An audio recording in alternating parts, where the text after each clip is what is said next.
Good evening, everyone. Welcome to this beautiful live stream on the 11th of June. We've got Mod Stu with me. Say hi, Stu. Hello, it's good to be back. There you go. Oh, I'm closing the stream again. I forgot to mute it myself, so I was hearing myself, which is not great.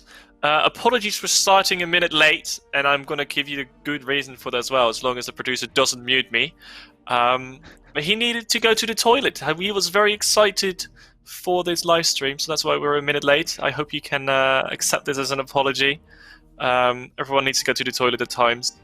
Some people do it 5 minutes before the stream. Some people do it when the stream starts. That happens. But before we get into this tutorials, I'm just enjoying this ramble so far. Of course, we've still got our Twitch Prime. It's the last week, so on Tuesday we're going to have a new thing in there. But if you can, get your 14 days of free membership now for Twitch Prime, and make sure you use your Twitch Prime sub on one of your favorite content creators as well. That's that one. And then I think we are ready to go. Is there anything you want to say before the stream, Stu? No, I'm good. I guess I'll just get There right we on go with it. then. Yes, Okay, let's get into it. Alrighty then, so welcome back to this tutorial series, a retrospective review of RuneScape's historic tutorials. I am Mod Stu, and I've been a content developer at Jagex for 15 years. Quite a lot of that time has been spent reworking tutorials on Mixscape, Stellar Dawn, and since 2012, RuneScape. I love quests, and I'm a member of our lore council. I play RuneScape daily on 2 accounts. My main's comped with Master Questcape, and my alt has Questcape and is nearly maxed. And if you're wondering what that icon is at the bottom of the slide that the dragon's looking at, that is a weird flex. But okay. So far in the series, we've... I told it was going to be a bad joke. Right. No, I like it. It's weird good. flex, but okay. So far in this series, we've walked through the classic tutorial, compared Tutorial Island old and new, and last episode we started Learning the Ropes, the very first replacement for Tutorial Island. Last time we managed to get through 35 slides of this presentation. There are 55 slides left in this deck. So get your user experience bingo cards ready, and let's see how far we get.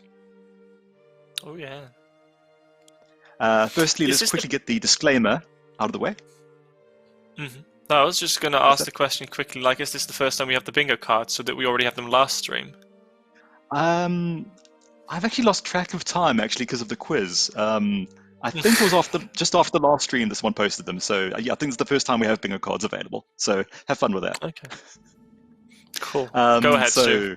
This stream is going to discuss a specific tutorial from RuneScape's past in painstaking detail. We're not showing off a new tutorial, and we're not hyping any future content. I am unable to see the chat, but my lovely assistant, Mod Poerkie, will keep an eye on your questions, and we'll occasionally stop for some relevant Q&A along the way.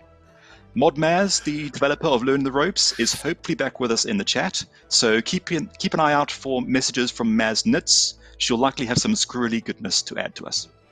If you're just here for the Lootscape, I judge you, but I still love you, and I hope you stay with us.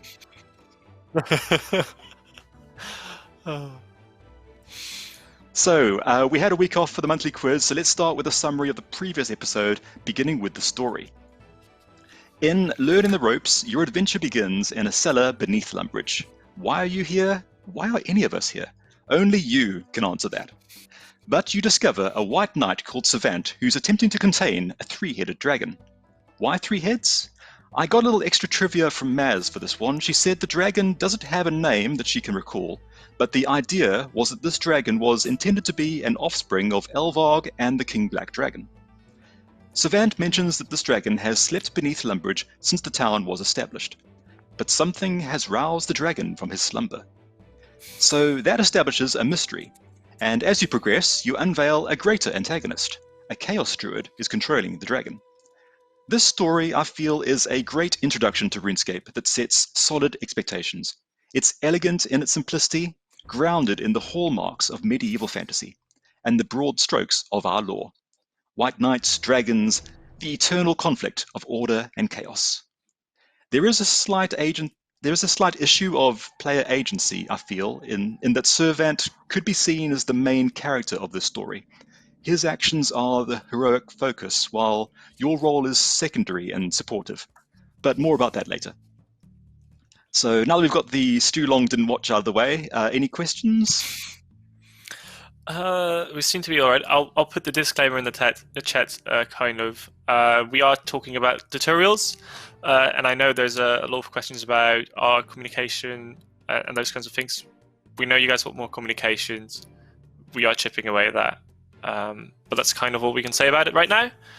And if you've got questions, put them in a chat. As the lovely assistant, I'll keep an eye out for them. And collect them and bring them in the Stu and section. So please put them in the chat whenever you've got one. Go for it. Okay, alrighty. So moving on to the mechanics from the last stream. Mechanically, there's also a lot that Learning the Ropes does well. There's strong user experience design and pacing to show how this tutorial introduces several of its mechanics. In particular, I appreciate how it uses entity positioning and the tight confines of the cellar you start in to ensure that you have to rotate your camera to proceed, learning by doing. You're automatically equipped with a sword and shield to get you straight into the action of your first fight with a goblin. Your backpack is then taught through mechanically different dropped items. Worn equipment is saved for later when you need to equip a bow and arrows. This prevents getting bogged down in too many interconnected mechanics, allowing a little more cognitive space for details. This tutorial also introduced some systems that continue to be hallmarks of tutorial guidance, such as the underfoot arrow pointing toward your objective, and a dedicated space for out-of-character instructions, including iconography. Learning the Ropes also integrates its tutorial with the quest list to get you accustomed to referring to the quest journal when you need help. This tutorial even allows you to complete most of its journal chapters in the order of your preference. Maz also assures me that if you wanted to, you could have half completed all the middle chapters in this tutorial.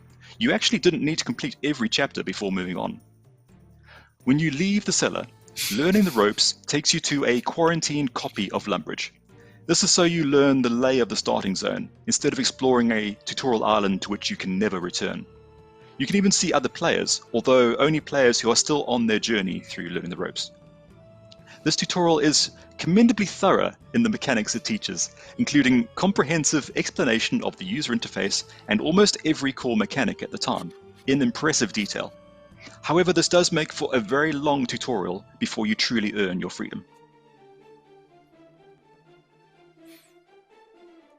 At the conclusion of our last episode, Savant sent the player to the surface to retrieve a bow and arrow to help him defeat the Chaos Druid.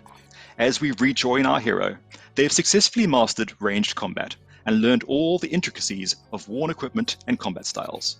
We now return to the Draconic Depths. The player returns to the cellar and proudly reports to Savant. They're equipped to shoot that Chaos Druid hiding behind the dragon. Now we have a really great practical usage of high-leveled enemies and the right-click mini-menu.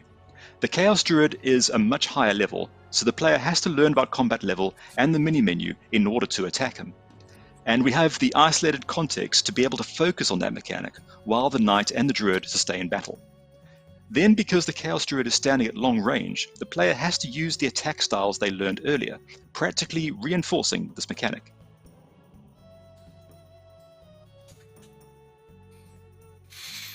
The player defeats the Chaos Druid. They've empowered themselves and overcome a previously insurmountable obstacle, and there's a real sense of victory and progression. Savant slashes the dragon, and one of its 3 heads falls limp. The brave knight drives away the mighty dragon. Victorious Savant turns his back on his retreating foe and stalks towards the camera. And here we've ended on a really strong conclusion. And I've lost my notes. There we go.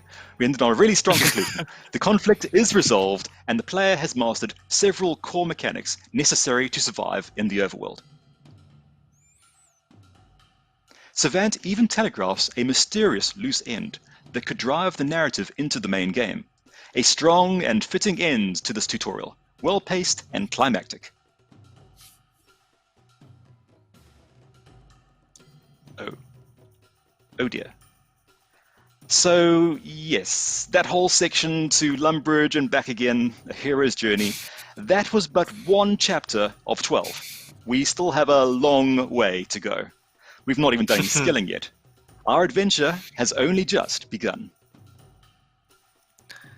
Can I just ask you if you could start narrating book spots too? I'm Was that digging a question in the this. chat? No, that was my question personally. Oh wow! I Oh, was thank like, you. I'm That's very just sweet. digging this. This is like pretty chill. We do, of course, have a couple of questions from the chat as well. If you want me to Excellent. ask those. Good. Please. This is. I don't know if you know the answer to this, but you mentioned that the dragon might be a bit of an offspring of the King Black Dragon. Yeah. And Do we know an Elrog? Do we know if that means that the King Black Dragon cheated on Queen Black Dragon? Ooh, that's a good point. Yeah, it makes for an interesting love triangle going on there. Yeah, that would be interesting, wouldn't it? Yeah, and it's technically not canon because this tutorial did get removed, but yeah, it just makes for quite a saucy story, doesn't it? I feel like we've got an upcoming quest line here. This is the romance of the dragons. I like it. There was another question. What is from this one is from Deathside Taco. It was like, how long did as a player to do the whole tutorial take on average is? And he's even using like, is it like a 2-hour long tutorial or something? Do you know that by any chance? The variation, there's quite a lot of variation with these things. I mean, like on average, Tutorial Island, people tend to go from anywhere from 5 minutes to an hour, and the median is usually around 20 minutes. I don't have access to the analytics for this. I'm not even sure if we even had any kind of analytics infrastructure back then. Mm-hmm. If Maz is in the chat, she might be able to give us some information on that one. But at least from looking at the videos that I have, I would say that we're looking at least an hour on average. Possibly more. Mm-hmm. It depends on really how quickly you're rushing through it. If you're reading every line of dialogue, it can vary a lot. But yeah, I would say at least an hour. I would say this has been our longest one. Troll Warzone gets pretty close. That's also around an hour. As in for the duration of the tutorial? Yeah. Yeah. Okay. I'm going to remove that one from the list. Then Inspector asked in the chat, is how do we send questions to you, Stu? And there's a simple answer for that. Just put them in a chat. I'll see them. I'll write them down, and I'll present them to Stu.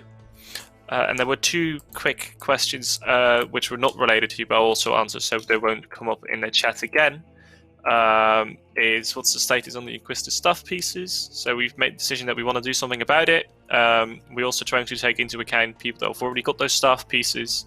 It's not coming out on Monday, so don't get your hopes up high. I don't know if it would be the week after or whatever, but it is being worked on. So you've got that one. And then the other one was, and I think we answered this one actually not last week but 2 weeks ago. Some players were asked or would like to read their lore pages while they're doing skilling. Can you explain a little bit about why that currently is not possible, Stu? Yeah, sure. So when we build our interfaces, we basically have a choice of they can either be modal, meaning that they require the player to it takes exclusive focus to the player, and they can only interact with that one thing. And that's how most of our old interfaces used to be built. Was that they take exclusive focus. So when you're in chat or you got your bank open or something like that, it's this modal interface that maintains access to your player so that it can access information about you. So things like, for example, your bank, it has to be modal because it needs to be able to reference your bank information and be able to put things into your bank and write things to your player. Mm-hmm. So quite a lot of our old legacy interfaces were written in a modal format, even if they didn't necessarily need to be. So in some cases, we can convert them over to being overlays. It's not a particularly easy process sometimes. So in this case, our book interface is all modal at the moment, and unfortunately, there are a surprising amount of variations of our book interfaces. So if we were to do a lot of standardization of it first, that's something I think we could potentially do in the future. But for the time being, it's one of those things that I think might be a bit too big for Ninja. It's kind of in that weird sweet spot. Mm-hmm. So yeah, I agree. Certainly, in terms of the user flow of archaeology, when you get your pages during archaeology, you want to carry on doing archaeology while you read the pages. You're more likely to engage with the lore that's there if you're able to skill at the same time. So it certainly seems a very valuable thing. Mm-hmm. yeah, it'd be a nice one to fix. I agree. It's a great answer. I did like how you also talked about the fact that we've got like tons of different book interfaces in our game. We did a count of it, and it was like 14 or 15 or something, wasn't it? Or was it even more? Yeah, it's crazy the amount of bespoke interfaces in this game. Mod Hunter was doing an audit recently, and there's like several thousand unique interfaces, all sorts of very bespoke ones who were made one-off for a quest and things, very little in the way of standardization. And that certainly makes it quite a challenge when we're trying to make things a bit more agnostic for the purposes of like porting to a mobile version or something like that. So as we go along, we try to standardize and adapt things. But yeah, certainly if there's any opportunity or any way I can try to get that to happen, I would like to do so. But yeah, unfortunately, I can't make any promises because it's not something that I'm currently focused on. Yeah. All right. Cool. That were all the questions I had for now. Okay. Alrighty, cool. So moving on. So the fetch quests commence. Savant is feeling quite weak and weary from his battle with the dragon, and your task as his apparent squire is to get him some food. You do, in fact, have some control over your destiny. Savant's tasks can be completed in any order, but the linear fashion in which you're guided through them, and your inability to decouple from this tutorial and explore the world at your leisure, unfortunately feels restrictive. I'd argue that paths have a similar problem, and it's something I'd certainly like to address. We seem to suffer this conflict quite a lot. We build a pathing system that allows the player a lot of freedom of choice, and then guidance mechanisms and constraints are attached to that path to prevent players from falling off the railroad track. We might do some focus testing and find that some players struggle with that level of agency, and then we shift back towards an overly restrictive experience in a sandbox world. This was certainly the case with Gudric's paths in response to focus testing feedback we received. It seems like there can be a lack of trust in our players to become self-actualized, and I'd like to see if I could address that balance. This here, unfortunately, exemplifies your role for the remainder of the tutorial. I theorize that it contributed to Learning the Ropes' brief tenure. This isn't your story. You aren't the protagonist of this adventure. Your role is to support an NPC in dispatching a threat which seemingly you've already helped to defeat. The dragon was defeated, it withdrew. It seemed like there was closure to that part of the storyline. But now you're this side character in someone else's story, trapped in a world of possibilities with no agency or freedom. You're even teased with the presence of other players and the open potential of Lumbridge, but they too are following the instructions before them, seeking an end to entrapment. And after getting very dramatic there, do we have anything from the chat? I've got quite a few questions. I'm actually writing them one down. I'll start with that one. So, like you said, in this part of the story, you're no longer the main hero. You're like a side person. Do you think it's important, that part of the tutorial, that you are kind of that hero? Or is it fine to be the side man of the hero, kind of? I personally, my feeling is that RuneScape is your story. It's important that you have a sense. So if there's any empowerment, crucially that empowerment should feel earned. Like, for example, I felt that Ashdale went too far in the other direction, where it bigs you up as being this great and mighty hero, and you're prophesied as you're going to accomplish these great deeds. But being the chosen one doesn't feel like it's something that you've earned yourself. Something I think is crucial to RuneScape's DNA is that it's a rags to riches story. You put in the work and the effort, and you are rewarded for that effort through progression. So I think starting off in a position where you're a side character is fine, but I think in the process of this, you should reach a point where you are the main character, so that you feel that sense of agency. Mm-hmm. Yeah, no, totally understandable. Again, I feel like I'm being a bit hard on this tutorial. The trouble we often have with the player is that they're just such a blank slate, because players prefer us to not specify a backstory for them. You're choosing what you want to be doing at any given time. You you might be someone who wants to just do combat. You might only ever want to do skilling. You might want to be an Iron Man. There's all these kinds of subtypes and interests, and we kind of give you a few different responses and chats as a way to try and roleplay a bit and personalize yourself. But there's really very little you can actually say is a defined characteristic of the player. It's this blank slate you mold to your purposes, which makes for a difficult character to have as the main character. That's often a challenge. But the danger, of course, is here is because the player is fundamentally not all that interesting. Having interesting NPCs there means that they could draw attention away from who's meant to be the main character. It's a tricky balance to strike. I had not looked at it that way. Oh yeah, no, you absolutely did. I have not looked at it from that perspective because I do think like in order to really crawl into that main character, like the hero in the story, you usually want to know more about them. And whereas in the majority of the games you kind of crawl into someone else, in particularly in like RuneScape, like you're already the hero, and I can imagine it's extremely difficult to kind of, without knowing anything about a person, to achieve that. And you can't even refer back to previous things that they've already done in the game either, because they just started on Tutorial Island. You can't be like, you're amazing, you've burned a shrimp or something like that, right? Mm-hmm. It's in a challenge. Check in there. Cool. There was a question from Igor Picard. I like the name actually quite a bit, and this was in relation to the potential of Queen Black Dragon having done something naughty. Could we have as a lore player, he would love to see a quest for this. Can this be a ninja request? If you've got a ninja request, chuck it in there. They'll read it. They will go over it.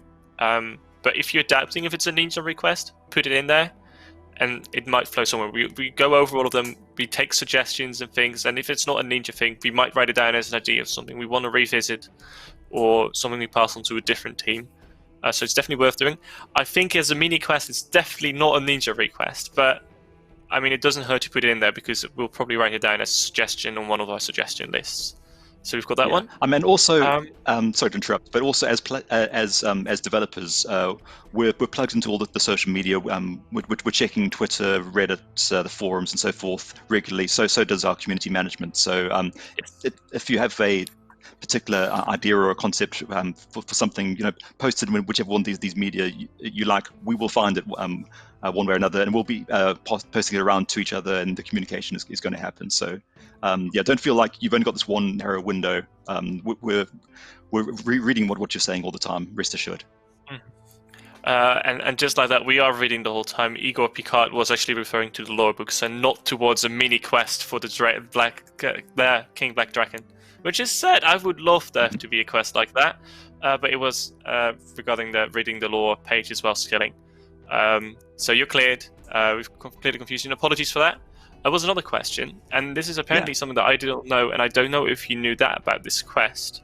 But according to Sage Arc, if I understood it correctly, you could kind of already start the tutorial with a guest account before you kind of created your account. Is that something you know of? So I remember playing this back in the day, so this it's quite hazy, but I seem to remember that we had this period where you didn't need to create an account. You had this sort of temporary account that was, I believe, stored locally on your computer, and it expired after a period of time. And it was effectively kind of a more restrictive version of free-to-play. I remember seeing like some kind of upsell page for it, and it was like explaining the difference between this. I forget the term for it, unfortunately. Again, maybe Maz in the chat might have mentioned it, but like a trial version, free-to-play members. And there's some real good benefits to that because it means that it bypasses the login process, and the difficulty of having to have a unique email address, or struggling to find a username that's not been taken already. I mean, that whole login flow before you even get into the game can be quite arduous. So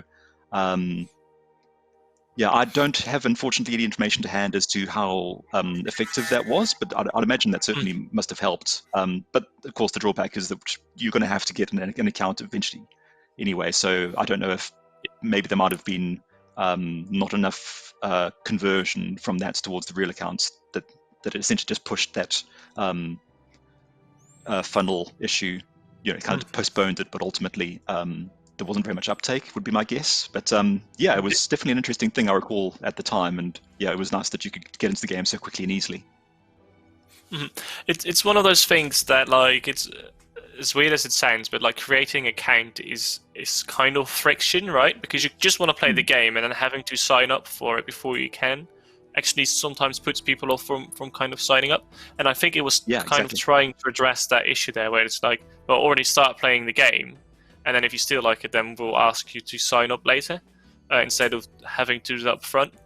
But like you said, I've not seen it. I wasn't even around when this quest got released, or the quest / tutorial. So I don't know how successful it was either. But I do find it a very interesting concept on its own still. Yeah, there's been some initiatives more. Just one more thing. There's been some initiatives more recently where you're able to log in through like your Facebook account or your Google account, which kind of is in a similar sort of space. You're more likely to have that account pre-created, and it just makes it much more of a smoother flow. There's like single sign-on through mobile and things. So there's kind of a more recent version of that using existing account formats, and I think that's quite successful. That is the good modern day example, absolutely. I kind of forgot about those. Floor is yours, Stu. Okay, cool. So we move on to the next slide. Right, so now we meet Finlay, the fishing tutor. Maz mentioned that every one of these characters, their name means something. I didn't do the research on what those things mean, so feel free to do your own Googling. Maybe you can find that for me. But we meet Finlay, the fishing tutor, on the banks of the River Lum. He provides you with a crayfish cage and introduces you to the act of fishing. Now we get the first glimpse of the skills menu, and a detailed explanation of earning experience and leveling up. On Tutorial Island, this introduction to skills occurred much sooner, with the Survival Expert. Its positioning here is similar to Classic, where the cooking instructor covered skills at about the quarter mark. You're instructed to click the fishing skill icon, and this opens the skill guide at the time, which is also described in detail.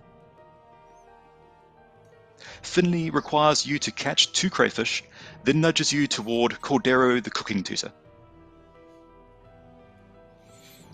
West of Lubbridge Cemetery, the player is instructed to cook the crayfish on his range, with a 2-panel message box above Make X, which I suspect was quite difficult to implement at the time. Maz has some interesting trivia here about the origin of crayfish, which were introduced with learning the ropes. While you're reading that, any questions from the chat? Yes, I've still got a couple from the last bit as well.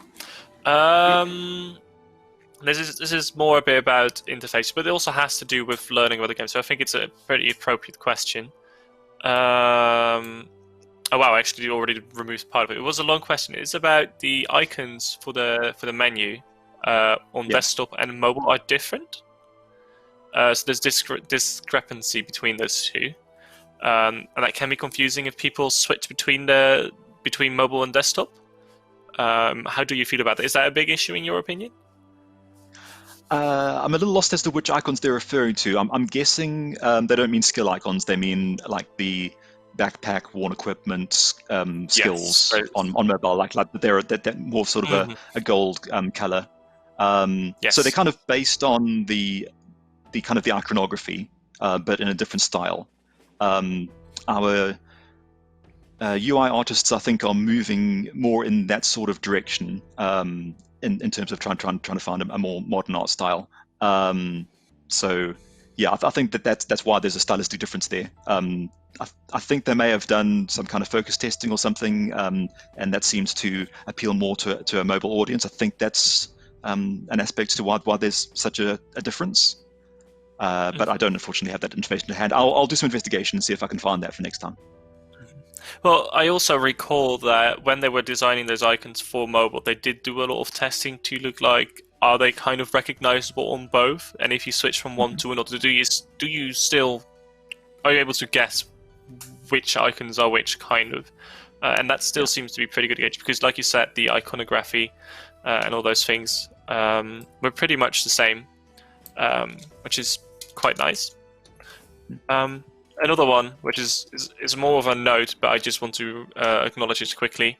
Cadam2 just told us that our information for the RuneScape rewards, I believe in the description here, is incorrect. So we'll take a look at that and hopefully fix it for next time.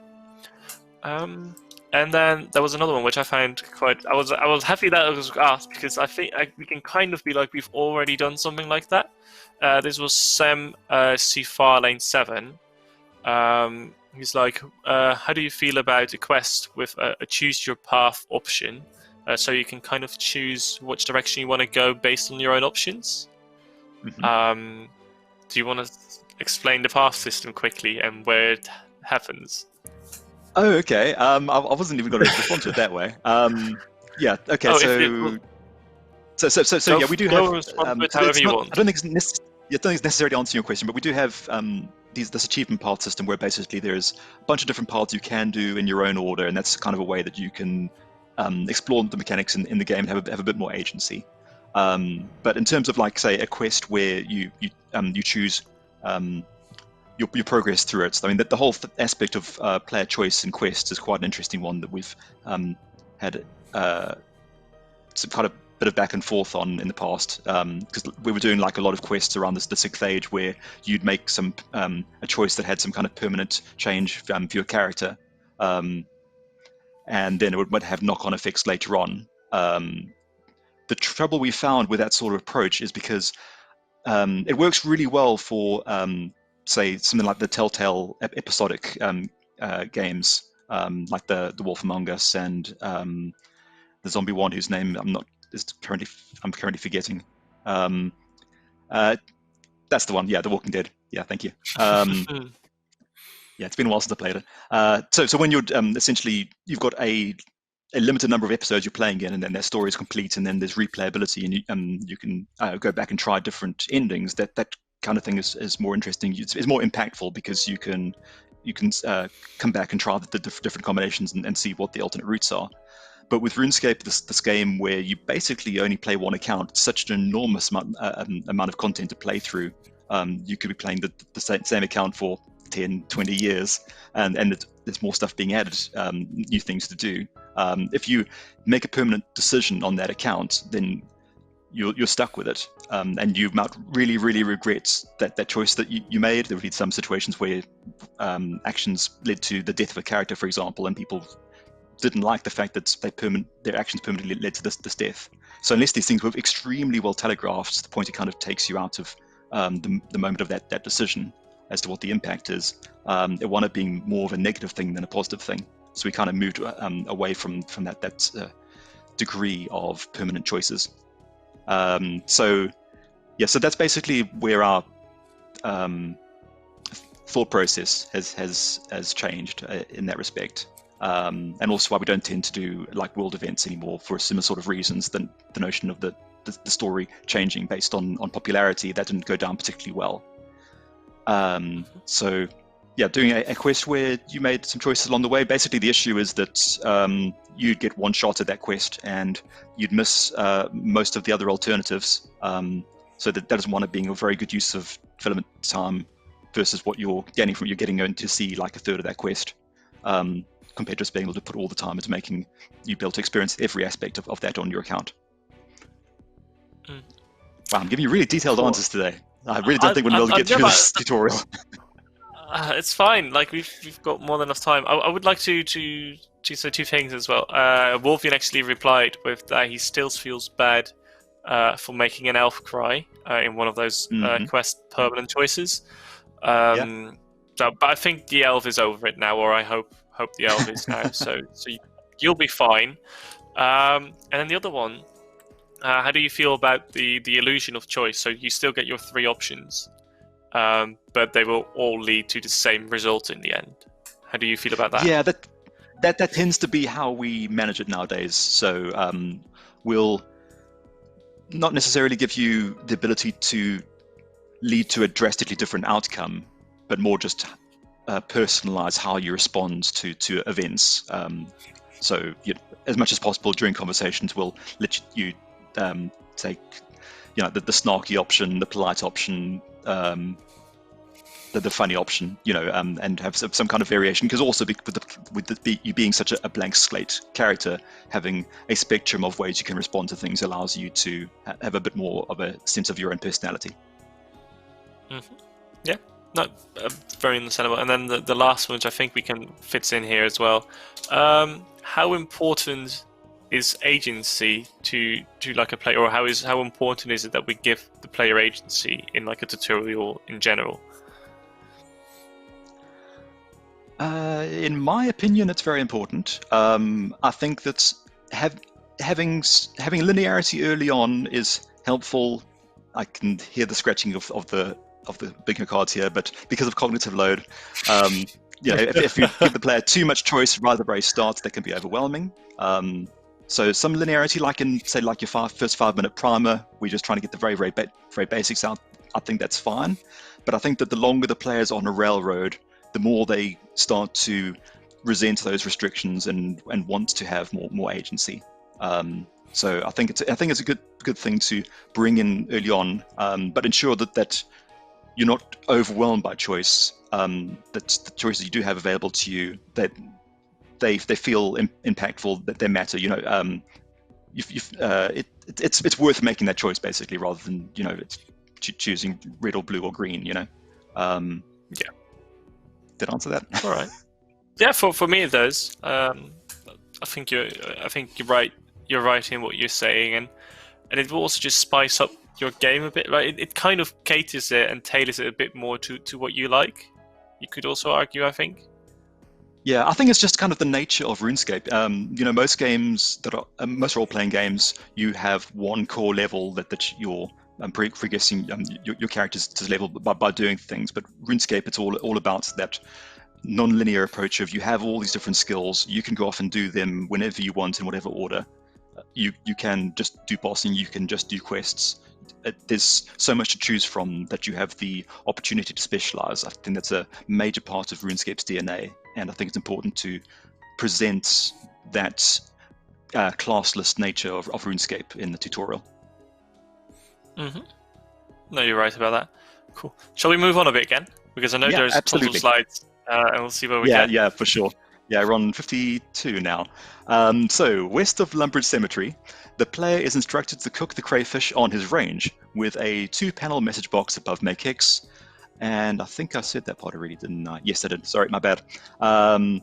Yeah, also, I apologize that I'm reading notes. I got some feedback that I tend to talk rather quickly, so I hoped having some prepared notes would just help me slow down a little bit. I hope this is working for you guys. So this then brings us to what I consider to be the most successful implementation of the fish burning sequence so far. The player cooks on a range, so they learn with the best mechanism available to them, rather than cooking on an open fire. Their first item is still guaranteed to burn, but because they've been craftily instructed to collect 2 crayfish, they don't have to repeat the gathering loop, which takes the sting out of burning their food. And Cordero even reassures you not to feel ashamed. It happens to everybody sometimes. Now, you return to the cellar. Savant explains the healing mechanic and the benefits of leveling your cooking skill. Interestingly, you're also required to actively use the right-click menu to feed Savant by hand. He's a good boy. We're now making rapid progress with 5 of 12 chapters complete. Savant apparently needs some magic runes to weaken the dragon. Macassie, the magic tutor, provides you with air and mind runes, since you needed those for spellcasting at the time. She requires you to cast Windstrike on a combat dummy to prove yourself worthy to bring Savant more powerful runes. Quite similar to the chicken combat near the end of Tutorial Island, but with less paltry genocide. She also goes into a lot more detail, such as telling you about rune requirements and the cooldown of the home teleport spell. You provide Savant with what looks suspiciously similar to a rune crafting pouch, and Savant nudges you toward the chapel to learn the power of prayer. Quite how that helps Savant prepare for his battle with the dragon is unclear. Any questions before I get on to prayer? I mean, I've still got a couple again. I would like to reward Rowie Gozy for his persistency in saying the same support question in chat quickly. And he's asking, when can people with too many login attempts play Old School again? First of all, you're in a lovely RuneScape stream. We've also got Old School. They've also got their own Q&As. So it's probably a question better asked there. However, if you go to our support website and you fill in too many login attempts from your address, there's a little bit of information, and you can also report the issue, and then they can look into it and potentially help you. So I hope that sorts you out. With that one done, we also had that question. I find this a very interesting one. We're talking about like this is a hefty tutorial. You've got 12 different chapters you have to go through, and they each teach you something else. And Nick Knight, I imagine he's quite passionate about PvP in RuneScape. And he was wondering, what is your thoughts on introducing PvP content very early on in the game, which would potentially help with reviving the wilderness as well? Right. Okay, well, first of all, we did have a wilderness tutor back in Classic. I feel that's a little too early to be introducing that, because you've not even got to the mainland yet. You can't access the wilderness. So I think that at least the tutorialization, I think, should happen closer to the wilderness wall. In terms of other features available, it might be nice, for example, to introduce dueling quite early on. That's a way that you get a bit of a taste of PvP mechanics with other players. I think that's the sort of thing that falls within the space of some kind of a social features tutorial hub, because placed it to cover things like clans and the chat system and so on, making something that allows you to have access to support from other players who can help answer your early player questions, because the game just evolves so rapidly that having some way essentially that players can help each other and feel a more part of a community much sooner on if they're more socially focused. I think that some kind of branch leading out from that, I think, might be a way to go. Yeah, I think I would echo that probably. I think it's like, because PvP, it's a great experience for the person who kills someone, but for the person that gets killed, the killee, so to speak, it's probably not as nice of an experience. Yeah, it's a little bit like being bullied to an extent. Only the bully really has fun. Yeah, and I don't know if that's a great thing to introduce very early on in the game. And it also reminds me kind of need to be on an even. Sorry, you kind of need to be on an even playing field, really, for PvP to be fun for both parties. Oh, absolutely. And the other thing that also shoots into my mind is, I think there's like, if you read into game theories and game design, like, people generally get grouped up in either 3 or 4 categories, and you've got like the community person, you've got the killer, and I think you've got the achiever or something like that. The killer, which also means that achiever, like, socializer, it's the fourth one, socializer, and explorer. Yeah, exactly. And it also means that a lot of people are not really interested in the killing aspect of the game. So it kind of, I think it should, like you said, therefore more so be an optional thing, which is quite interesting. But it was a really good question, so thank you for asking that one. Then the other one, which I was more so a comment on the discussion we had, was from Dan Daroon. He says, just let's make Tutorial Island a PvP zone for funds. Why not? I have a couple of questions about that. I don't know if that will happen. I wonder if people will still be able to leave Tutorial Island if that were to happen, in all fairness. Yeah, I'd imagine there'd be a lot more people trying to stick around and seeing if they could manage to get their 3 levels and pushing under those circumstances. Exactly. Make it a lot more challenging. That would definitely make it. That would make Tutorial Island a whole different experience. Yeah, it's certainly a much more action-packed start to your experience. Oh, absolutely. It's not my cup of tea, but maybe someone else's. Another one which I found quite interesting is This one was from Windstakes. And he is like, so RuneScape, if you start off, you will always be a human. Have we ever considered adding different classes that you can choose from in the beginning? Because a lot of other games allow you to be goblins, orcs, races, and all those kinds of things. Yeah, it's just one of these things where kind of we just did humans at the beginning, and it's kind of just stayed that way since. I think that's something that's inferred the nature of the world as well. So the free-to-play areas are almost exclusively human, and then it's only as you do more quests and you unlock places further afield that you start to encounter races like the gnomes and the elves more frequently. So it's affected the geography as well.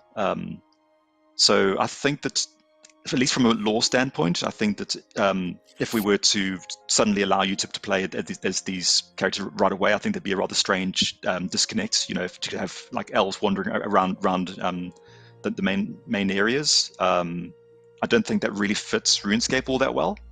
I think that space is kind of more covered by cosmetics, I think, rather than being something, again, coming down to your power of choice and your freedom to personalize your character. I think it's likely that we might provide that more as something you could apply as an override rather than something that's locked to your character. Again, I feel like that's not really what RuneScape is, to say that, okay, I chose that I was an elf right at the very start and now I'm an elf always. Things are a lot more fluid. Even your gender is fluid in terms of how RuneScape works. I think that probably suits us better. Mm-hmm. No, you're right. Out of curiosity, this is a hypothetical question. Would our lore, like from a lore perspective, because I know you know a lot about the RuneScape lore as well. Are there any blockers as well that you're specifically called out that you're like a human or something in quests as well that we currently have that we would not be able to change that quickly? Yeah, undoubtedly, that's a whole different issue in itself. You know, that there's some degrees of racism in the game and so forth. There's aspects where you need to be they can't, the NPCs can't do it themselves. That they need some ability that humans have. You know, it's been used as a kind of a core part of so much of the storyline that would be another thing trying to resolve. The other tricky part is proportions. You know, if you're playing as this really tall elf or this really short dwarf, you know, in terms of getting through appropriate doorways and ensuring that you can interact with skilling stations like anvils and things at the right height. It starts to have a lot of impact. Plus, those other races would then wind up needing their own custom animations, and there are so many unique animations in the game for the character. Yeah, it would be quite a logistic nightmare to try and do that retroactively, I'm afraid. Mm-hmm. I mean, you just said the exact same point that Rhino Minard said as well, that it would require a lot of new animations and things, because if you were a dwarf and you want to wear a piece of armor, it would almost be like a skirt or whatever, whereas if you were an elf, then it would be like a very small, whatever. I don't know the right term for that, but yeah, it doesn't really work proportion-wise. Crop top, thank you very much for that, producer. Yeah, good point. Yeah, it's like goblin armor all over again. You know, then you find that you have different sized armor you're making with smithing for different races, and yeah, it explodes proportionally. Well, and there's another very good comment from HMMRS, and I think this is kind of the reason why we should never ever consider it. You would be able to wear goblin armor if you decide to be a goblin. There we go. That's outrageous. I don't want that. That's unacceptable in this game, right? Yeah. So, yeah. All right, take it away, Stu. Okay, cool. I'll see if I can rattle through prayer quickly. So, Yachami, I'm pretty sure I butchered that, directs you to your prayer list and the one prayer available to you as a new player. You're instructed how to view the properties of a prayer by hovering over the prayer to get a tooltip, which nowadays would cause us to fail mobile compliance. Then you're required to activate Thick Skin, and this depletes some of your prayer points. While you're draining your prayer points, interestingly, you're then instructed to interact with the nearby organ in Lumbridge Chapel. To help pass the time, this triggers a cutscene of skeletal hands playing the organ, with which you're no doubt familiar if you've completed the Lumbridge Achievement Diary. Next, you recharge your lost prayer points from the nearby altar. The prayer tutor then tells you about burying bones. Assuming you have magnificent self-control and are still carrying around the bones dropped by the goblin we defeated way back at the start of our previous episode. And here's an exciting twist. ModMaz has some more trivia for us that I had compiled from the last slide. So while you're reading that, any more questions? No, please read the... Oh, you're not going to read the amazing facts out? Yeah, sure, I can read them out, no problem. I'll try to do my narrator voice a bit. Oh, yes, so please. The hint arrow system was overhauled for learning the ropes, allowing me to have the model around your feet pointing in the relevant direction. This was because people would get confused which way they were facing. This is from Maz's point of view, so hence it's in first person. I had to hook into all of the major systems of RuneScape, all the tutorial relevant skills, the quest journal, the combat system, the chat system, equipment code, bank code, you name it, I was there. I had to rewrite part of the chat system to allow a larger chat box and add a tutorial font for that messaging system. The color for highlight text was redesigned several times. After going through ridiculous amounts of code to change all that twice manually, I changed it into a constant and discovered you could put call tags in constants. This was the project I learned all about the top level interface, which is what we call our heads-up display. Up to that point, it had only really been edited by the engine team. This meant that when the new TLI came around, the one for HD, because we were also changing from software to hardware modes at the time, I was able to finish off the work for the engine team. Cool. Yeah, the top-level interface has come a long way since then. You tell me, it's changed significantly and quite a bit. This is also another interesting thing that Maz brought up as well, which I find quite interesting hearing about, and I don't know when it might have actually been you that told us about it, but like in a lot of the essential code all over the game, you will have pieces about tutorial and tutorial island, because tutorial island is basically one massive exception for many things, because we want it to be simple. And that's the case for all the other tutorials since then too. We have to put these hooks into all different parts of the game, and it's very rare that we get the luxury of being able to remove them again elegantly afterwards when the next tutorial happens. So there's all sorts of old code being registered, and it makes it quite a challenge every time we need to do a new tutorial. We need to try and pick apart bits of the old one to try to compensate. We need to manage players who are partially through a previous tutorial, ensure that they get bounced to the appropriate step in the current one, or ensure that they recover well. Having this legacy of tutorials behind us can be quite a challenge. I did not even think about people that halfway through the tutorial quit and come back. What would happen to them if we switched from one tutorial to another? That must be like an incredibly tricky problem to have. Yeah, I mean that's the challenges of working on a live service, where anything that we add and then later gets removed or modified, we have to account for on existing accounts, and that you transfer over safely. Yeah, it's something we have to be very careful about. Cool. I have one question. If we can answer, if you want, it's a relatively quick one. Is there any news, or is there a chance that we would increase the pay-to-play skills level cap? We've only done it for archaeology now, which is for free-to-play up to 20, and that's kind of for us a first experiment to see like what does that do and how do people appreciate that, and does that change anything? So based on how that plays out, and it will probably take a while, that is probably something we will actually consider. Yeah, we definitely like to raise the skills to 20. I think that 5 levels just isn't enough to give you a good taste of those skills at present. Personally, I lean towards being more generous with our free-to-play experience and feeling like a legitimate experience, and then you're asking for more. So I prefer to not be too restrictive. That's why I pushed to make fletching free-to-play, for example, and I converted over as many quests as I could to free-to-play that fit well. So it's not something we're currently working on as far as I'm aware, but it's something I would certainly love to be involved with.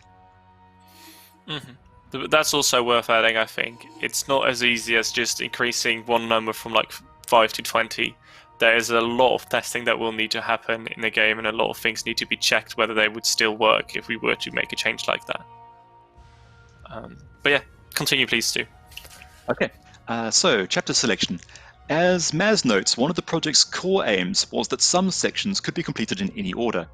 As the player has completed their chapter, they're presented with a menu to choose their new task from the remaining chapters. And we're now past the halfway mark.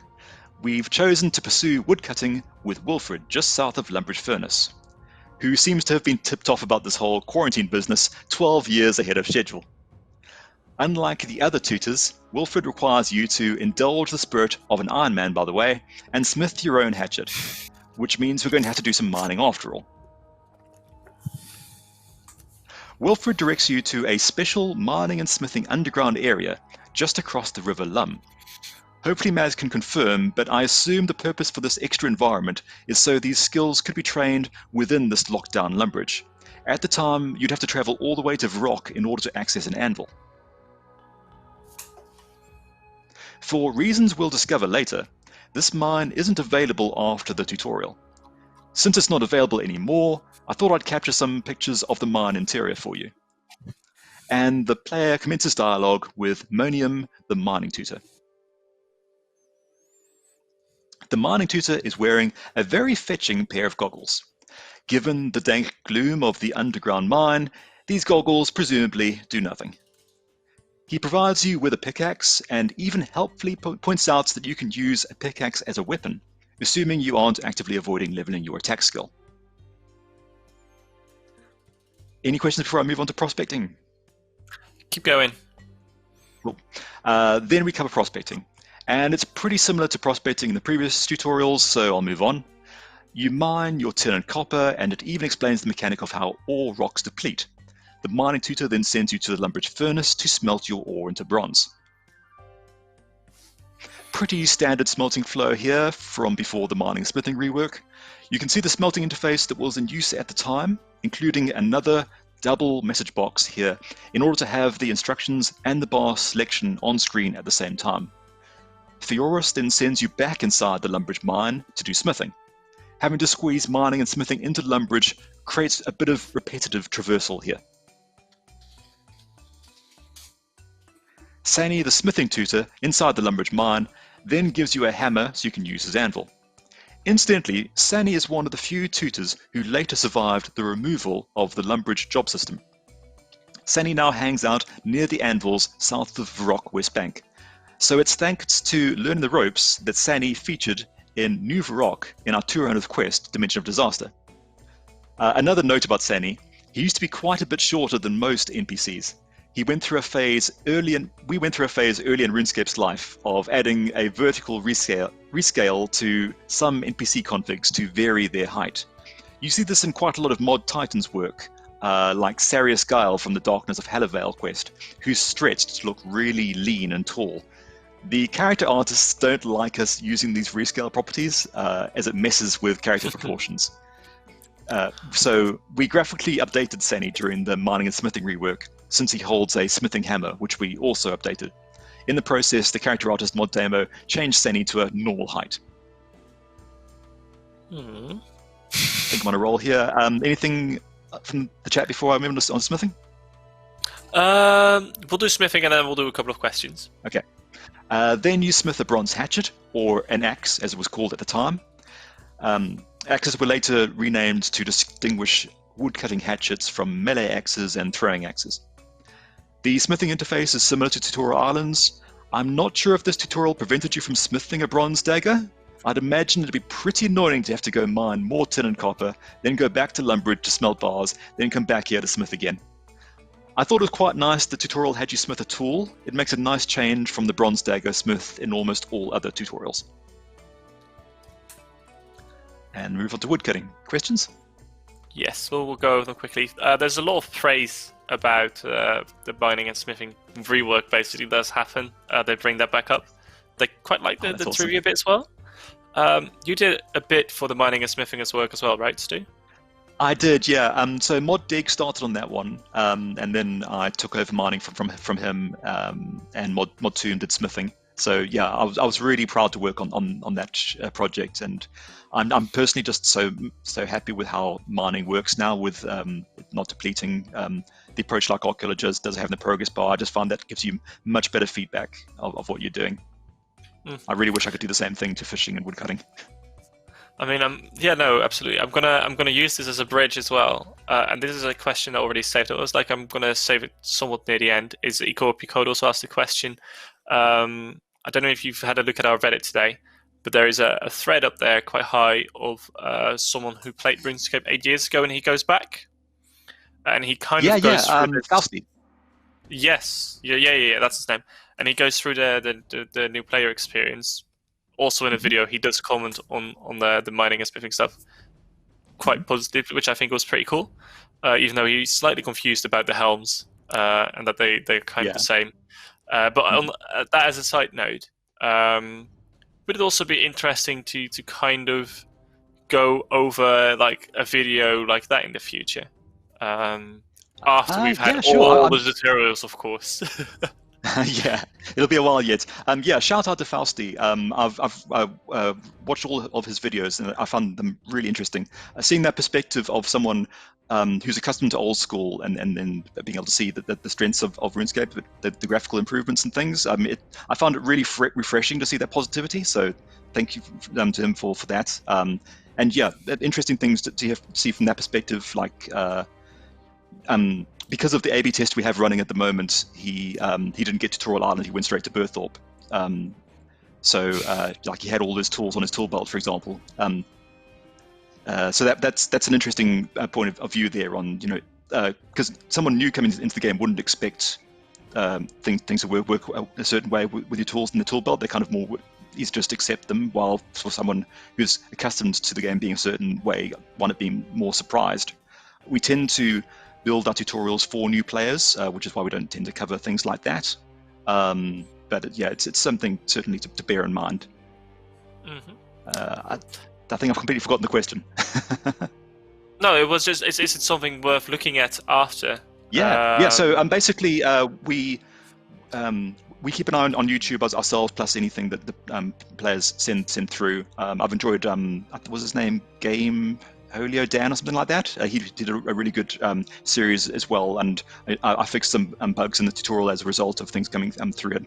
So yeah, it's really essentially a form of focus testing, be able to see people's perspective playing through this tutorial. It's been very, very helpful to me. Yeah, I've been looking at tuning things as I find information from them. I think we always share those kinds of videos internally because there's always a lot to learn from them.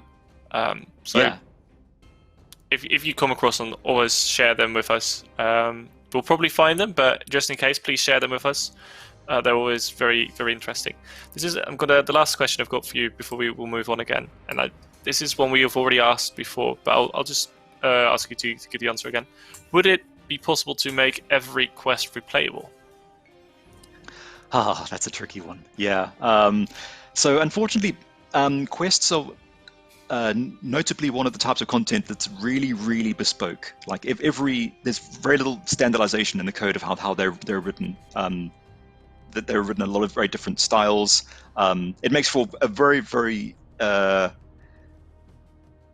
varied experience playing through the quest, and I think that's one of their major strengths. But it means that going back retroactively and trying to convert them all to being replayable is a very tricky thing, and means that there's all these very unique things that need to be individually tested. So unfortunately, it just winds up being a massive project to do so. And then when we have made quests replayable in the past, there's been very little usage of that replay feature. In fact, people tend to resent having to replay them through if we then have rewards attached to them. If it's optional, then they never use the feature. So similar to making the tutorials replayable, unfortunately, just one of those things where the benefits don't really balance out with the cost, unfortunately. Cool. Thank you very much. The floor is yours again. So woodcutting. Okay. So with your hatchet at the ready, you return to Wilfred just south of Lumbridge Forge and finally chop down a tree to get some logs. Interesting to note, Wilfred's the first tutor we've seen who has a skill cape. With the Advisor System update released September 2009, Wilfred moved north of Faldor as part of an initiative to declutter Lumbridge, where you can get your woodcutting skill cape today. Before that, Wilfred was part of the job system, where he also tutored you in firemaking. I don't know if Maz is in the chat, but if she does hear this, did you add these tutors like Wilfred to post-tutorial Lumbridge when you released Learning the Ropes? Can you remember if they were added before Unstable Foundations? I couldn't find much information about that. Moving on to trees. So Wilfred then tells you about the different kinds of trees you'll be able to chop as you increase your woodcutting skill, and the need for better hatchets. He then helps remind you of why you needed these logs in the first place, since it's been a while. Apparently Savant's too cold and tired to fight the dragon, unless you make him a fire, or Diddums. You're going to need a tinderbox to make a fire, so Wilfred sends you to the general store to get one, so that we also tutorialize trading. Who doesn't like a little retail therapy? Here we see the old shop interface.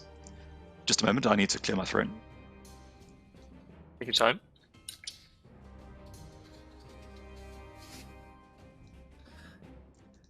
Thank you for your patience. Here we see the old shop interface, and we could finally put the goblin's coins you've been carrying around all this time to good use. We also describe the separate tabs for NPC and player stock, since at the time you could buy a limited stock of items sold by other players. The Grand Exchange later made that pretty redundant. Now that you have a tinderbox and logs, you can return to Savant and light a fire to warm his poor, gauntleted hands. In this case, there's a dedicated fire pit on which you actively right-click and use your logs. This helps reinforce the mini-menu, although it isn't the core mechanic of fire making, and the fire pit is permanently lit. And we've completed 3 more chapters, so there's just one more thing we need to do before we can move on to the Showdown finale. This is going to be a long one, so any questions, Luke?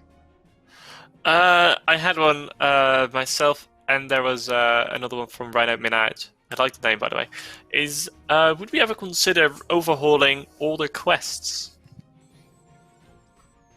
So I think in terms of making tactical reworks to like improving bits of them with his poor flow, I think that there's definitely value there.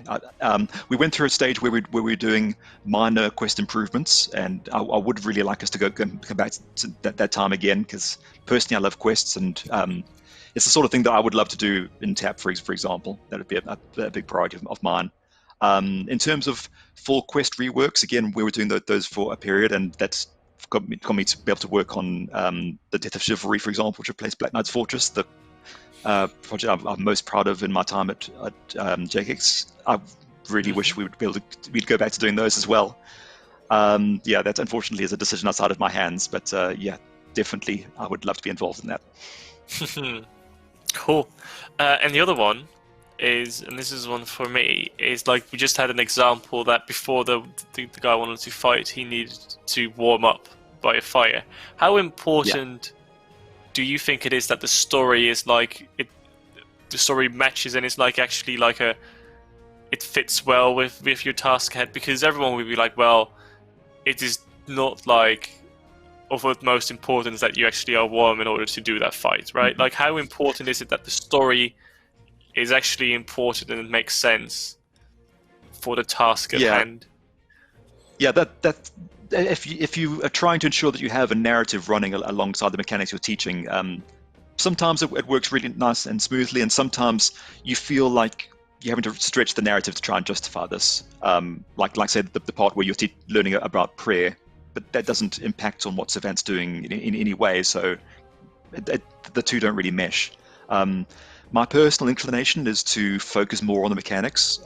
That's what I did with the paths. It's basically, we're just giving the player the objectives, and it's all just about you learning by doing, and just getting out there and playing the game, and not being too caught up in the narrative layer. I think a little bit of narrative framing helps you get in initially, but it winds up being a difficult thing to maintain, and it means that you have a lot of dialogue along the way, and you know that not everyone particularly enjoys reading. They prefer to be doing things that are a bit more action-oriented. So yeah, I lean more towards mechanical, the narrative, where it comes to tutorial specifically. Yeah, preferably, ideally, you want to match both of them to be there align perfectly, right? But that is like an idealistic world, I would probably say. Yeah, because I mean, if it's just doing a series of things and you don't feel any sense of investment in it, then that's the opposite issue, and potentially paths might stray more towards that way. I try to manage it by having the things that you're doing feel like you're leveling up your character and having some idea of the purpose of why you're doing it, to hopefully try to compensate for that. But yeah, it's a tricky rope to walk. Okay, any more? I'm not seeing one right now, so please continue. Okay, cool. Alrighty, bank. So banking. You have to follow the arrows up to the roof of Lumbridge Castle and talk to the bank tutor. She introduces you to why you need a bank, and you open your bank account. And then we have easily the most comprehensive banking tutorial to my knowledge. In addition to depositing and withdrawing items, you'll also step through creating tabs and dragging items between tabs. A coin is provided for this purpose.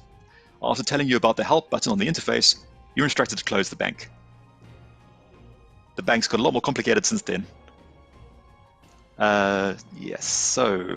And with that non-linear segue out of the way, we return to Savant. He teaches you how to survive in the wild by cooking on a fire, and that cooking on a range is superior in almost every respect. Savant then om-nom-noms some food, and there's a rumble as the dragon returns. Presumably those 2 remaining sets of functional nostrils really give it a good sense of smell. So before we commence the final showdown, any questions from the chat? I'll save the last ones for after Okay. the final showdown. Right, here we go then. An epic cutscene ensues. In accordance with tradition, you stand passively off to the side, while Savant battles the ferocious dragon, utilizing the resources you provided to him. The knight absorbs some dragon fire, and uses the bag of runes you gave him to cast a weaken spell. Savant slashes the dragon, slaying the second of its heads. The wounded dragon staggers back and crashes into the wall of the cellar. This, somewhat improbably, triggers a cave-in in the Lumbridge mine. The mining and smithing instructors barely escape before the mine entrance collapses. It's henceforth inaccessible. Also note that in the background of the last panel, you can see the barricade running the length of the road to Varric. This is how the player was confined to this copy of Lumbridge. The dragon withdraws into its lair, only one of its heads still intact. The threat is finally dispatched. All the free-to-play skills have been introduced in detail. We're ready to finally finish the tutorial and explore Lumbridge for real, right? Nope, not even close. Let's take a look at the side interface. Only the top row of buttons has been filled out. The lower row, other than options, is blank. Friends, ignore, clans, emotes, music, we still have a long way to go. Savant inexplicably starts headbanging to express his delight at defeating the dragon. You're then required to perform an emote of your own to proceed. Savant then expresses the importance of music when celebrating, which leads us on to explaining how the music list works. And now we get onto the social features. Savant introduces you to the power of friendship, and then how to protect yourself from the true evil that can be found in RuneScape, other people. Savant also drops the bomb that, despite engaging the dragon multiple times, the dragon is still not dead, and you'll have to wait for help to arrive from Falador before he can dispatch it. Next we cover clan chat channels and loot share. Then we circle back again to the options menu, reminding you that you can adjust your audio settings and accept aid from other players. Interestingly, there's also an assurance here that you don't have to manually save your game, and your progress is saved automatically. And now, with those loose ends quickly tied up, all the side interface panels are on your screen. We're done now, right? Right? Can't be. No. Next, we cover how to filter text in your chat interface, cycling through private, public, and friends chat, although you aren't able to chat until you complete learning the ropes. Then the report abuse button, and a gentle encouragement to read all the rules of RuneScape before you continue. I am exhausted. Are there any questions? I mean that's like you fight a dragon, and then after that, it's like congratulations, you can go through many more interfaces. Now I you got a kind of score. like the Yeah. flow of that. Yeah, exactly. You have to now do a dance. You have to celebrate and everything else. Quite interesting. A couple of people are wondering, servant. Does that Mhm. mean servant? And is that It does intentional? indeed. Yeah, I've probably been butchering his name all this time, but yeah, as is typical with knights, yeah, it's a pun on servant. Mm-hmm. This is this was a question from Smurf508. I think he probably tuned in a little bit later. But is this all Mhm. currently in our existing tutorial island mods too? Um, so some aspects are in Tutorial Island. Quite a lot of them are also covered in context-sensitive tutorials when you get to the mainland. So when you want to know about these things, they're available. Some things are covered in like help buttons in the interface. So there's usually some place to find something of these lines. There's a couple here and there that could be do with being added. It's about finding an appropriate place to put them so it doesn't feel egregious. Mm-hmm. It's like all our new tutorials always take elements from our older tutorials, right? Yeah. And this one is from 8 years ago now, is it? Hmm. Yeah, Yeah, 2008. that's so long again. 2008. Oh wow, that's even longer then. Cool. This is another question. So currently, Tutorial Island is instanced. Hmm. Do you know when we started introducing instances and when we made that change? I believe it was this tutorial because the section in the cellar is instanced. And then when you're in the Lumbridge sections, you're in this copy of Lumbridge that other players are in. So yeah, this was the first time. Okay, cool. Yeah, people are calling me out for my bad maths. And guess that was 8 years ago. It's 12 years ago. 22 minus Oh, 8 is 2012. That's fine. you guys are Similarly, so a mean. lot of I love it. people are calling me Perky and Porky now, but it's Poerkie. It's like, come on. Cool. I know it's a difficult name, but we're getting there. It is. And that's all I have. Okay, cool. Well, we're on the home stretch, so if you don't mind us going a little bit closer to half past, we'll see if we can finish this one off. Yeah. So, the Lumbridge Guide. Savant reassures us that we've learned almost all of the basics of RuneScape. In a surprise plot twist, the Lumbridge Guide then climbs down the ladder to check if Savant is still alive after the earthquake. Savant declares an end to the lockdown, while the dragon gets a head start on its sleep. The Lumbridge Guide promises to pass the words to the Duke of Lumbridge, and Savant encourages you to speak to the Lumbridge Guide should you require further information. Meanwhile, Savant stays in the cellar, hoping you'll pop by to let him know should you manage to slay a dragon. And so we climb up the ladder to Lumbridge, and our adventure can finally begin. Congratulations, quest complete! You receive a couple of experience lamps, which were quite a rarity in those days, and are encouraged to start with the Lumbridge achievement diaries. And I've prepared one final slide, the denouement. Nowadays, the entrance to the cellar is inactive. So here's what happened if you return to Savant after completing Learning the Ropes. He allows you to view the cutscenes from Learning the Ropes, and also provides the quest's lamps, should you not have used them. He also has some additional information to impart, including where to find tutors in Lumbridge, and some repeatable tutorialization of your interface. And that brings us to the end of 2008's Tutorial 2, Learning the Ropes. This tutorial remained active for only 2 weeks, upon which Tutorial Island was reinstated. In our next tutorial episode, which we will begin a retrospective of Unstable Foundations.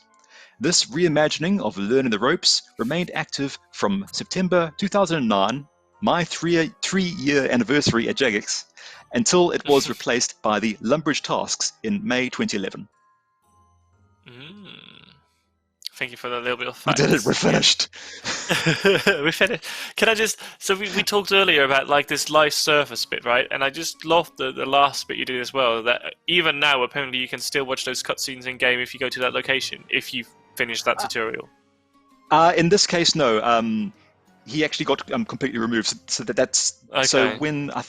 I'm not sure exactly when it happened, but at present, basically, because Roddick, the advisor, came in with unstable foundations. Roddick's house, there's a cellar entrance there, which is no longer accessible. That used to take you down to the cellar, but you can no longer access it. Okay. So you can't access those lamps anymore. But yeah, at the time, we had to still manage that and allow it to be available for quite a long period of time. I think it was still available during when the job system was out. Okay, cool. Well, People like thank you for thank you for explaining this, and thank you for another tutorial. If there are any questions for Stu, put them in the chat now. I'll do the other rundown of the other bits and bobs, and then I'll see if there are any questions, and then depending on if there are, we're gonna say goodbye. Currently, right now in the RuneScape Discord, discord.gg/rs. If you're not in there yet, get in there. It's a pretty cool Discord. Loads of people are in there. There is a kind of conversation. It's a Q&A together with CPSL Mind. It is one of our charity partners, and they do a lot with mental health. And it is a very wholesome discussion. I can see we've got a couple of JMods in there as well. So if you want to have a chat and talk about mental health, you can do that right now. I don't know exactly till when they are, but they've already started. So if you want, please have a chat. It is discord.gg/rs. I'll repeat that quickly. We've got that one. Then the other one is Twitch Prime. Are we going to get the banner back up? I'm pretty sure Modspear was ready to bring it up. There it is. He was keen and ready to fire that one into the live stream. 14 days of free membership, so get it. We're going to get something new on Tuesday. Pretty cool. And also use your Twitch Prime sub on one of your favorite content creators. I think I exactly the same in comparison to what I did at the beginning of the live stream. But that's fine. We've got that one done. For Tuesday's stream, we don't know exactly what it's going to be. But it's probably going to be in the trend of a little bit of like skill and chill, or a couple of questions as well. So look out for that. And then I do definitely have a question to finish on for you, Modstu. And this one is coming from Inspector. What are your thoughts on having a tutorial specifically for mobile, which is like most likely a little bit shorter as well? Ooh, interesting.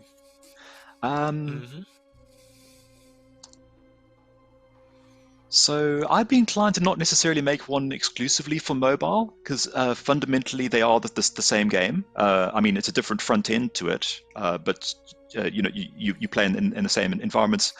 Fundamentally, we have to support the same mechanics in the mobile interface. So I think I'd certainly like to support our different platforms more within the tutorial we have. Like it really burns me that we weren't able to include support for Legacy, for example, in our current Birth Up tutorial, and you have to kind of disable that. So I probably would be more inclined to put the resource towards that, given the choice. Yeah, basically, with everything we do, we just have to take mobile into account in how we design things. So I see this as being no different really in that respect. If I was to start again, I'd be inclined to do a much shorter primer overall for all users. Just try to get you into the game a lot sooner. Just cover the absolute fundamentals you need to survive, and then go into the more branching paths afterwards for that level of player agency. Personally, I think that's the sweet spot. But as I go through the remaining tutorials and look at them in more detail, maybe my point of view will change. Cool. Thank you very much for that. Quick question for you as a quick fire round. What's your favorite skill, Stu? Favorite skill? Well, at the moment, it's archaeology. Oh, correct answer. Let's see. I mean, I did get 120 mining like by accident because I just enjoyed doing it so much, and it was just so chill and relaxed. So that's the only 120 I've got that didn't require you to get to 120. Weirdly enough, I like divination. It's not everyone's cup of tea, but I've never done caches except when it was like mandatory to go in there for certain things, like to get this one archaeology relic. I like the intensity of it. It's laid back, still has some degree of engagement. As something that was like to do on the side while I'm working or watching a Netflix or whatever. That works well for me. So yeah, I like divination. Generally I like the gathering skills, I think, for the most part. Mm-hmm. I mean, divination is definitely not my cup of tea, but it does make you a lot of profit, generally speaking. So that's quite nice. Cool. I'm gonna work towards the end. I saw a lot of people when I was asking for questions talking about, can you say anything about future content, all those things. I think JD already mentioned as well. We are working on desperate measures. We also know that you guys like to hear more about our future content and our communication. It is something we're chipping away at. It's not the ideal situation, but that's kind of all I can say about the matter as well. Then there was a very specific question about if there are any plans to add new plots or features to the Clan Citadel. The Clan Citadel is a very lovely system, and currently I think there's like 64 copies or something, or even more insane, of the whole Clan Citadel around. So that is it wasn't really built in a way that was particularly extensible. Yeah. Exactly. So I would say it's not very likely. And then this is a good one. The summer special saw quite a few comments on as well.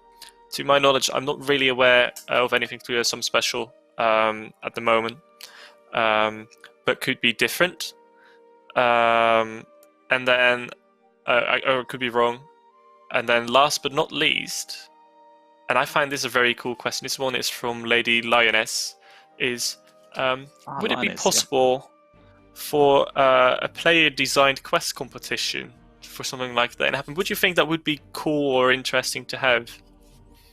Yeah, I think that'd be cool. Yeah, because you get fresh perspectives on things. I imagine we'll get some really wacky ideas. Yeah, sounds great. I mean, I know what kind of idea I would submit personally. Yeah, there we go. I'm going for the interesting love triangle between a couple of dragons for sure now.